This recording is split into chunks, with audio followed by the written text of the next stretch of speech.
Hey, YouTube, welcome back to the channel. This is Nathan Daley, and I am your translator. What am I doing? I simply give you my perspective on controversial topics and issues. You guys, you know my background as a law enforcement officer, so I love to talk about police-related issues and criminal justice and all that type of thing. So in this particular video, I have two two very interesting content creators. One, you guys know him. For those who don't know him, it's Dr. Rashad Ritchie. You know, I've had a conversation with him before. You guys, very interesting guy. His content's very interesting. Obviously our content differs, but he talks a lot about race issues in this country. He also talks a lot about policing and policing as relates to the black community. He's always putting out videos and giving his thoughts and opinions and perspective on police shootings, the ones that relate to white officers interacting with black people. So, and the other guest that's actually on the show is Officer Tatum. You guys absolutely know who he is. Very renowned in this space, huge following. This isn't the first time him and Dr. Rashad Ritchie have had a clash on topics. So someone sent me this. I thought it's really great. I haven't had a chance to watch it. Well, I watched like the first 2 minutes of it, and I was like, you know, this would be good to react to because I like the direction of the conversation was going in. If you guys already know that I had an opportunity, it was a huge blessing to be able to actually interview Officer Tatum here on the channel. If you have not seen that, I will put a link for you guys to check that out for those who are new. And so let's see what this conversation is about, because I'm going to give you the best perspective. You guys know how I get down. I keep it fair. So fair use. Shout out to Dr. Rashad Ritchie. Hopefully he doesn't strike me for letting me use his video. But I want to break down this conversation. It was sounding really good. And I said, you know what, let me throw this on the stream and let you guys take a look at it. So let's dive into it. We're not going to waste any time. Here we go. They always, the last two they did were really good too.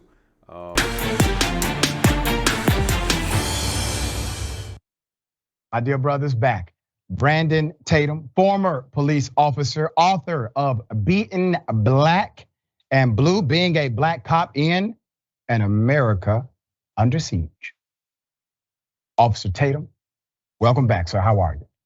Thank you for having me back, my brother. I'm doing well. All right, man. Okay, well, let's get into it. I see you've been talking reckless about me on your YouTube page over there. We'll address that later. I don't know if that's reckless. I think it's reckless. Facts. Oh, okay. You about to see how reckless it is in a minute. So hold up. Before this is why I was like, yo, I'm glad they sent this to me. Dr. Ritchie didn't waste no time. He's like, listen, I heard you talking, play. I heard you talking on your channel, talking trash about me. And so I'll say Dr. Ritchie's good at debating. And this is going to be so hilarious. I don't know what the basis of the conversation is about. On the title of this video, it says that black cop claims he never met a racist cop. So already again, Dr. Ritchie does put out a lot of content that's race related. So this is not a surprise, but let's hear how this goes. So let's get into policing versus public safety. That is the agreed to debate format today.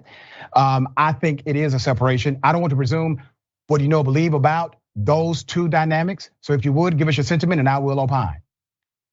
Yeah, I think this is one and the same. If you ask me my opinion, based on my experience as a police officer, you do both, right? You're policing, you're adhering to the laws, the Constitution, you enforce those laws, but then also you have a duty and a responsibility to connect with the community and to use your resources that are available to you to make a best outcome, make the best outcome that you can when interacting with the public. I think those things are interchangeable. They go one hand in hand, and then you cannot have one without the other.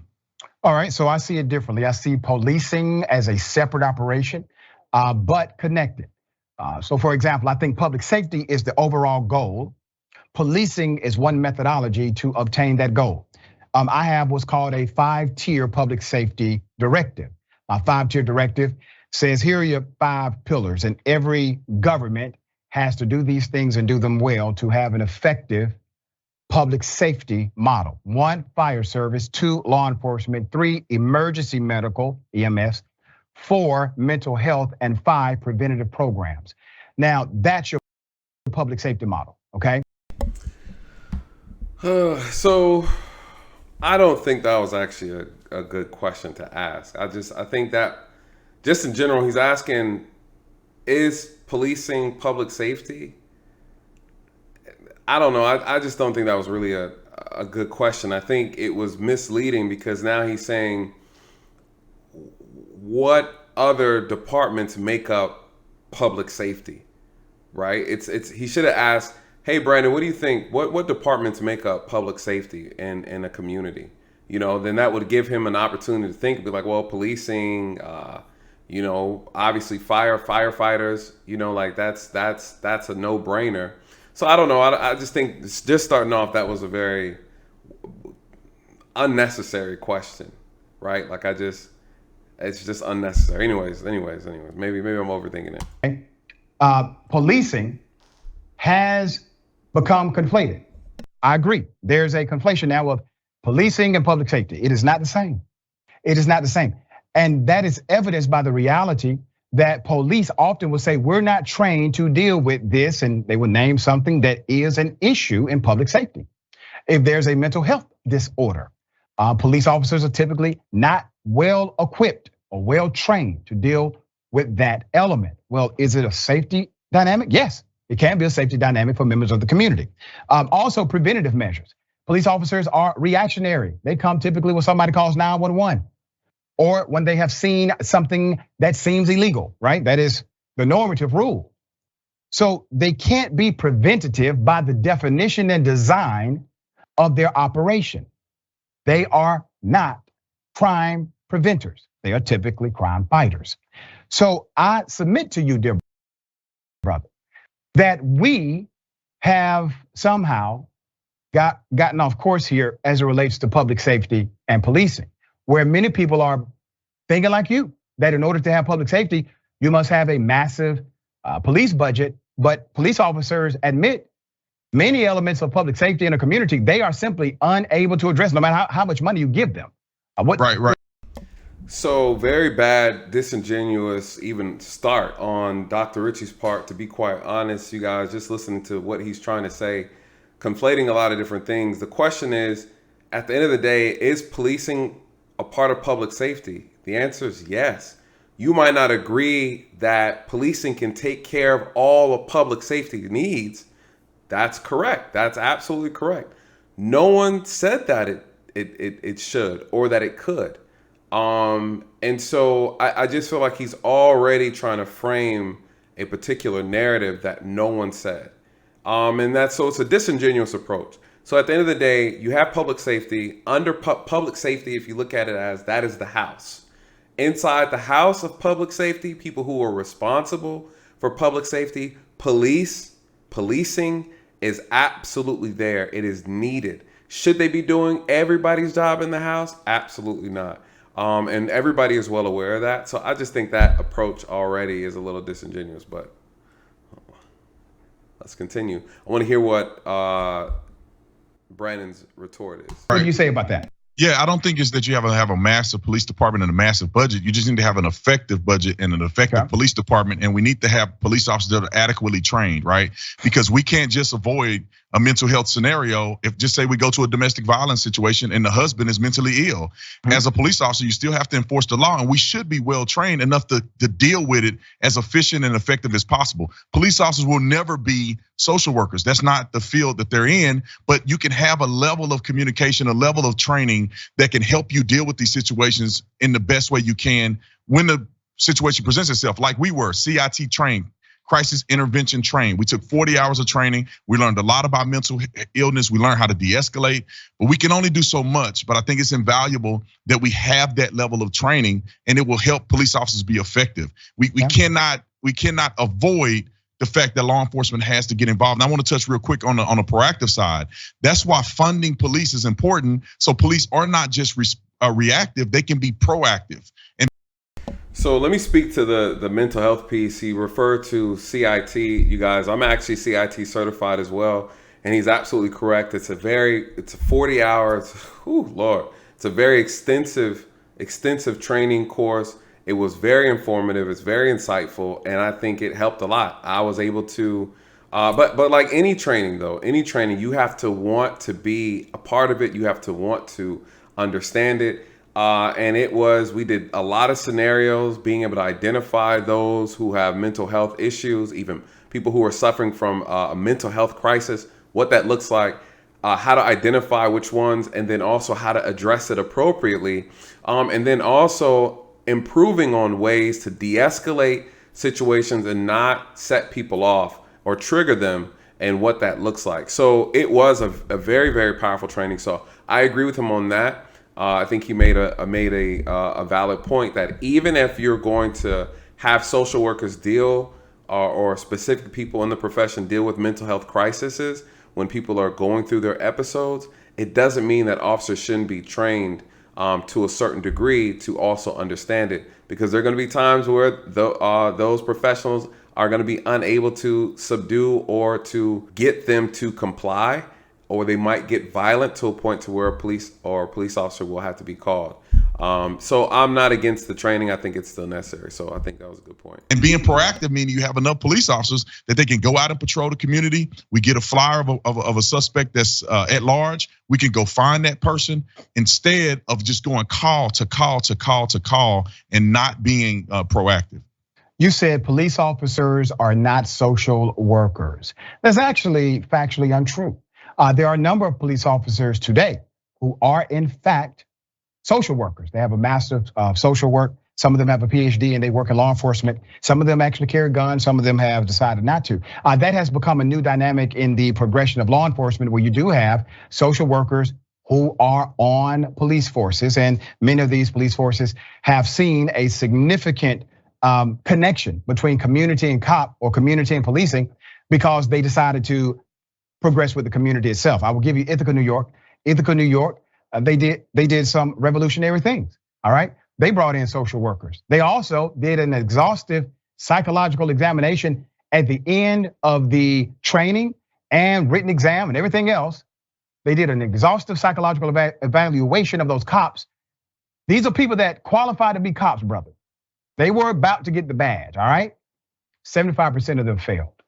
75% of those officers failed that psychological evaluation. The 25% that made it, however, the 25% that did pass, not one of those cops, this is years now, not one of those officers have given the citizens of Ithaca, New York, an issue at all. Dr. What do you Richie, say to that data? So let me say this. I think obviously having more training and different levels of training is absolutely necessary. But his point that he's making is not as relevant, because he's talking about one city. And I did some research in reference to this a while ago. And there's probably maybe 10 police departments that have incorporated this. And not to say that it's a bad idea. It is a good idea. Every city's not doing this. And to let people know, there's approximately 18,000 police departments. So granted, if these things are working and it's measurable results, then it's something that needs to be implemented, absolutely. So, but by saying it, making it seem like this is the norm, that's not the norm. It's actually a very small amount. We're talking about 10, I think, that I was able to identify who were implementing something similar to this.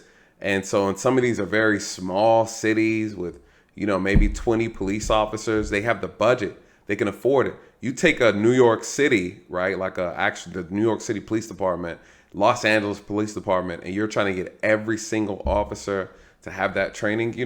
There's a lot that goes into it. It's not that simple, but I do get his point, and I don't think it's a bad idea to have it. I think there needs to be a stringent process in evaluating officers. It needs to be way more stringent than it is now. So he's absolutely right.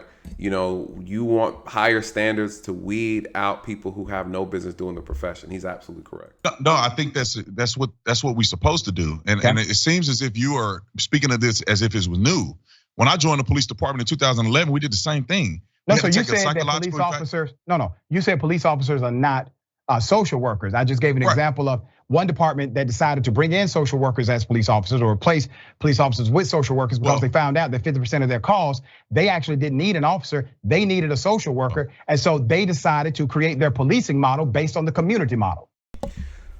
So let me say this. That's a beautiful idea, and again, that's not the norm. And he's saying police aren't social workers, meaning that we're not trained to be social workers. Absolutely, get social workers to work for the police department and then handle social issues. That is an absolutely beautiful idea, and I say it all the time on this channel, you guys, that almost 80 to 90% of the 911 calls that are dispatched, police shouldn't even be handling in the first place. So to Dr. Ritchie's point, no one he's making these points as if someone is going to disagree with him. That is an awesome idea that he's talking about. There's no contention there, not over here. Right, and I don't have any problem with that if it's effective and efficient for the community. Let me just give you an example of what we did. We didn't have to replace any police officers, but we incorporated what we did with the specialists in social work. So what we would do, we'll go to a domestic violence situation. The police officer will make sure the scene is safe, arrest people if we need to, and then we will stand there on scene and allow a social worker to come and deal with the victim of a domestic violence situation or their children. So we partnered in an intimate way with that particular situation, which I think is great. I'm not opposed to a community saying, "Hey, we don't need this many police. We need more of this. We need more of that." I think we'll agree. So let me take you to Chicago. Chicago has cops that are paid higher than the national average. They have more cops than they've ever had before, plenteous, and they still have one of the worst crime solve rates in the United States of America. So just giving a cop or giving police officers, giving a department a bunch of money to hire a bunch of cops to pay them more money does not necessarily equate to a reduction in crime. As a matter of fact, if you go ahead, sir. I'll say, Dr. Ritchie, I just want to make this a point. Just because police have what they need to be successful in trying to prevent crime, don't stop people from being criminals and stop people from acting out. And then here's another thing. That's a bar right there. What did he say? Regardless, though, it's not. Yeah, you still need officers.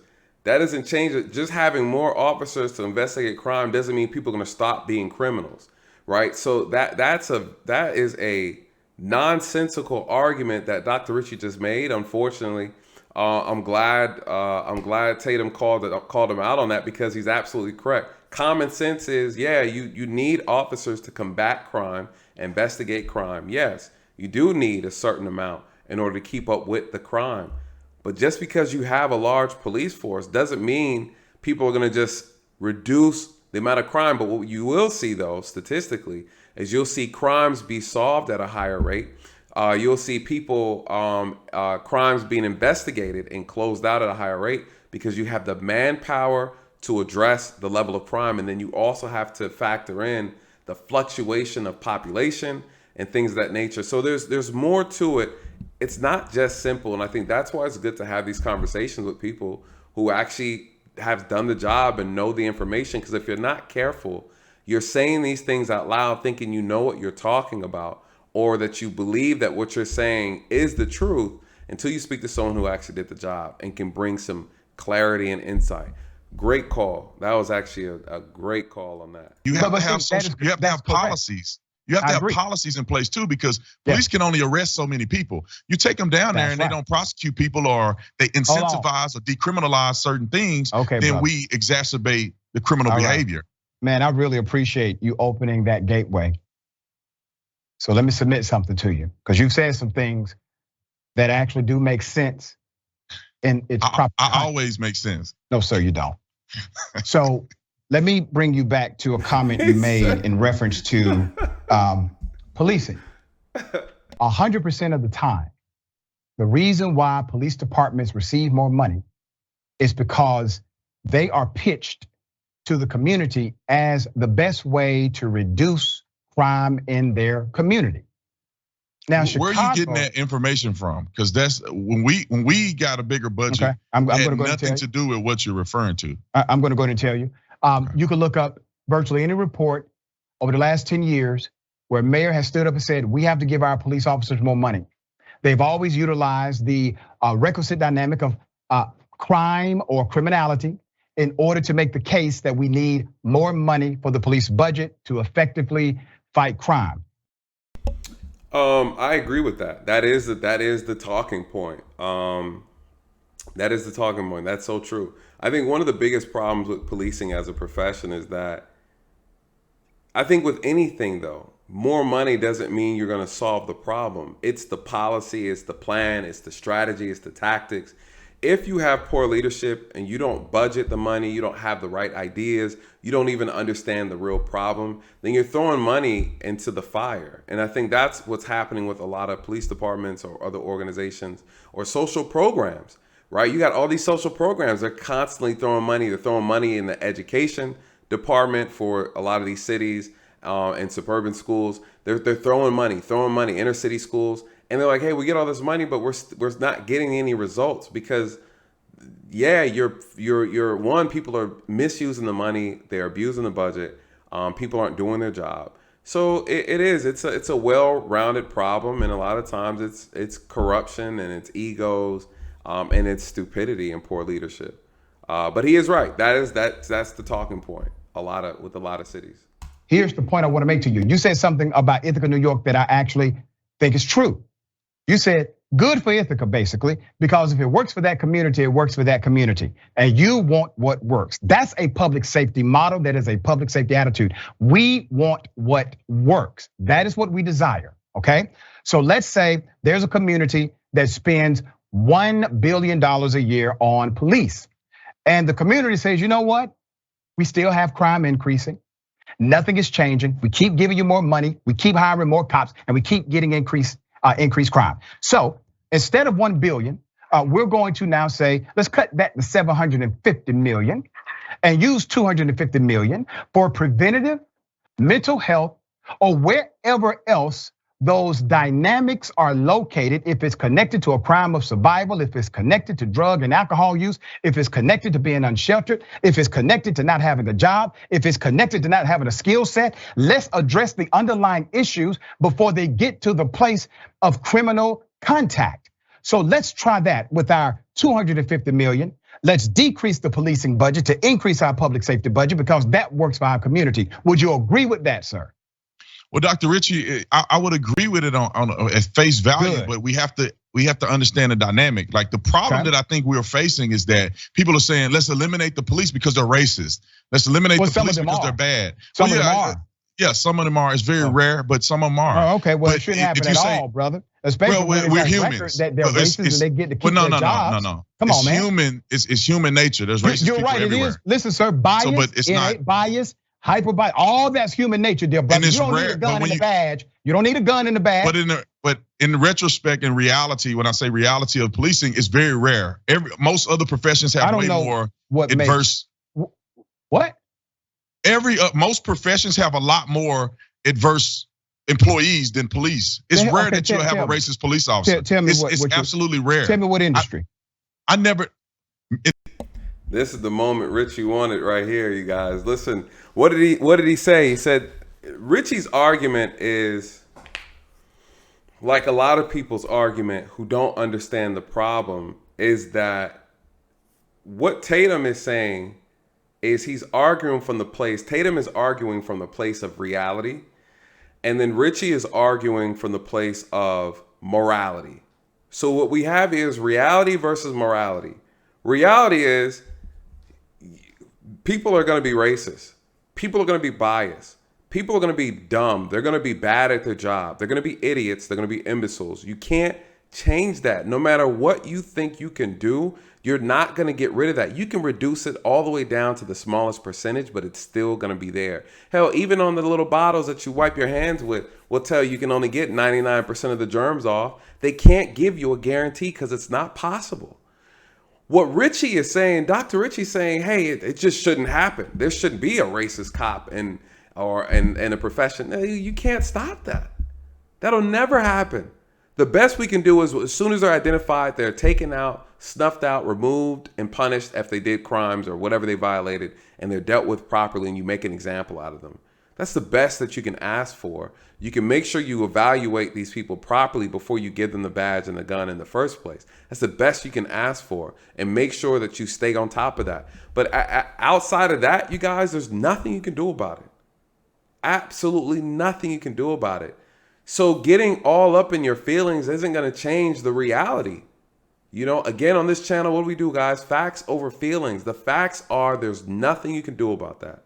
What we could do is reduce it significantly, but it'll always be there. Why? Because you're dealing with humans. And that's what Tatum is saying to him. And the reality is there's racist people everywhere in every profession. So, this kind of like a fake outrage that kind of Dr. Richie's doing in the moment, to kind of rile people up. It's real passionate. It sounds really good. We're getting all the racists out. Okay, yeah, good luck. Good luck. Remove all the racist people in the world.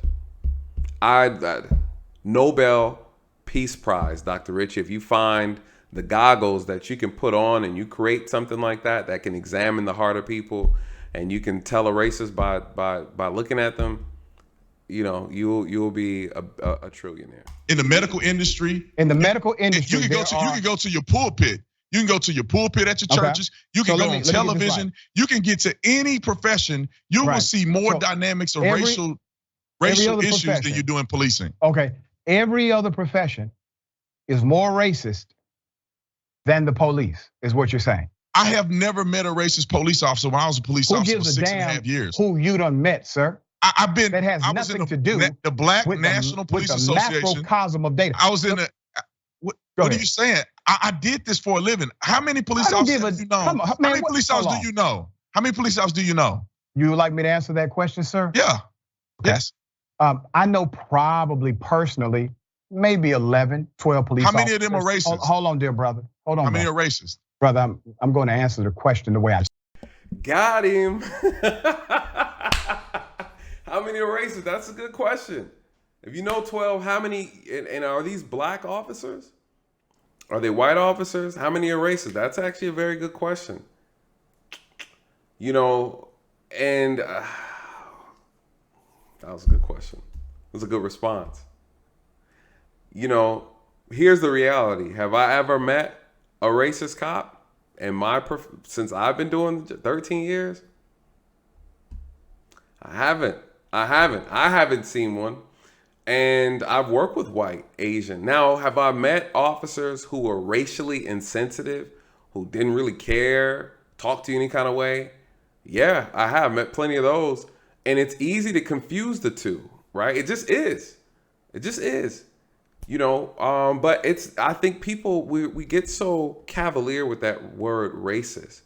It's not as easy to identify as I think people want to make it out to be, because you don't like the response or the reaction or maybe the encounter that you had with the white officer. Yeah, you got to do better though, right? You got to do better than trying to call them a racist simply because they said something you didn't like. That's not that. If that's the threshold that we're using to identify what makes a racist white cop a racist, then you guys, I don't know what to tell you. But I don't disagree with Tatum. I experienced the same thing. I can't name one officer that I knew in my 13 years that I worked with that was a racist cop. Have racist cops been exposed in Georgia? Absolutely. In other states? Absolutely. But if you're talking about who I've met personally, I haven't seen them. Maybe they were. Some were. They were just really good at hiding it. But I didn't see it personally. And so I don't think that his statement is not. I don't think it's inaccurate. Choose to. Okay. So I know about 11 to 12 officers. All of them are in executive leadership of some sort, chief, sheriffs, progressive, good people. They have racist cops. They have racist cops that I myself have had to report against. And my friend and I, we've talked long about how this individual already had problems before that day happened. So while you may say, well, I've never met a racist cop, well, good for you. You're a lucky one. Well, why don't they fire them then? Why won't they fire them? If they know, and they're executive, they're in executive position, they won't fire them. Sir, that is exactly the point. That's my point. Don't think I. But then why are your friends who are in executive positions hiring racist police officers or training police officers that allow racism on the police department? The context that I'm referring to is a sheriff that just won an election and he had racist cops that were already there. When they looked at the guy's internal file, they found that he had problematic issues before that day. He had nothing to do with the hiring, but he fired the guy and he had him arrested. So now I come back to this, sir. You know, police can be racist. I do. There are police officers out there that are racist. Well, other people are more racist than the police officers. No, I'm saying that the government job, highly trusted, and it shouldn't happen. Right, I would this love to damn believe that. fast life. I think that people should never commit a sin, but it's the way humanity is, unfortunately. All right. So there are people that take advantage of the badge. There are people that take advantage of all kind of things. You have never ran into a racist cop. You don't think racist cops exist to a high level in some communities? Disingenuous. He never said that. He never said that. That's why I love like watching like the entire clips of these things, you guys. I'll put the link to this whole thing at the bottom so you guys can watch it and check it out. Shout out to Dr. Ritchie and shout out to Officer Tatum. That was a great conversation. Unfortunately, when you have conversations with people who are coming into the conversation being disingenuous, it's hard to have a discussion and actually get to a root of a real issue. Because again, you start making statements that were never said, right? Again, I think there's a misconception that people have about police officers, especially black officers, that we don't acknowledge the problems in policing. And a lot of times when we give our honest response into some of these issues, people don't believe it or they think that we're making things up. And just like he said, he's like, oh, you think they don't exist? He's like, I never said that. You know, and that's one of the problems I have on my channel from time to time with some non-believers. But overall, I think that was an interesting conversation. What do you guys think? I don't want this video to be too long. The link will be at the bottom if you guys want to check out the entire conversation. Shout out to both of them. Dr. Ritchie, you need to bring me on the channel. That's what you need to bring. You know, we talked before about some things. We had a great conversation, but yeah. You need to bring me on, brother, because we can definitely chop it up. I'll give you some good ideas on these police reforms and what needs to happen and some realistic solutions that we can actually implement. Anyways, you guys, let me know what you think. Comment in the comment section, like and share the video. Also, check out the new merch down below on the video, you guys. So, yeah, with that, talk to you later. Good night. God bless.